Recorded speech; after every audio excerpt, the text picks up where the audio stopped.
Ninaomba tushirikiane kwa pamoja ili tuweze kuongeza ufaulu wa shuleni kwa kusimamia ufundishaji, kudhibiti utoro, kuongeza hamasa kwa walimu wetu ili waweze kufundisha watoto wetu, lakini kupanda mbegu nzuri kwa watoto wetu kuipenda shule.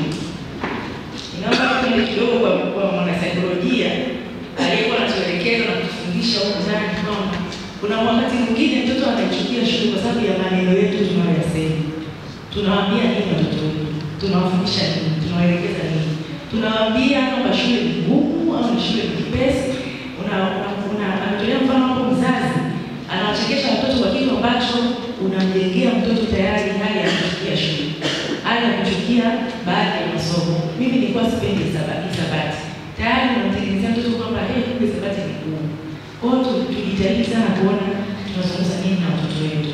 Lakini jambo la pili, viongozi wa dini, walimu na viongozi wa kiserikali tukiongozwa hapa na katibu meya pamoja na mheshimiwa madiwani, tuendelee kukemea na kudhibiti ukatili kwa watoto, kukemea na kudhibiti ndoa za utotoni na mimba za mashuleni ili watoto waweze kuwa na utulivu na kuweka bidii katika masomo.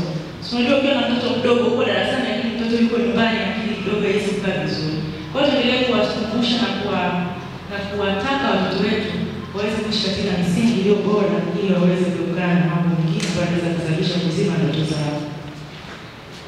Tunasema mafanikio yanaanzia nyumbani. Ninawaomba sana tunapokutana na wazazi, sisi wote ni wazazi, lakini tunafanya vikao, tunafanya ibada, tunapokutana na wazazi, basi tuwakumbushe kwamba msingi mzuri wa maisha ya mtoto unaanzia nyumbani. Malezi. Unamwandaa mtoto wako kuwa nani? Unamfundisha nini? Unamwelekeza nini? Kwa hiyo tuwawekee mbegu ya kupenda shule kuanzia ukiwa nyumbani. Tuwafuatilie kwa karibu. Hapo unaweza kuuliza tu mara ya mwisho mtu huko ndani tujue. Ni nani amekaa na mtoto wake? Hata nusu saa au saa nzima anamuuliza tu majibu yake ya shule. Nini kinakukwaza? Tunakutana na jambo gani kwa unaona ni ngumu? Ni kwa namna gani inaweza kukusaidia ili uweze kufanya vizuri pengine labda kwenye masomo fulani? Somo gani linakusumbua? Yaani tunawaachia mzigo mkubwa wa walimu.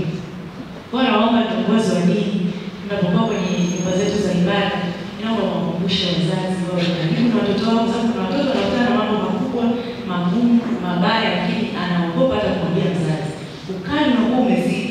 Mtoto akisikia baba amegonga mlango hivi anakimbia chumbani. Kwa hiyo tuwaombe wazazi waweze kuwa karibu na watoto wao, watoto wetu, ili tuweze kujua mengi yanayokutana nayo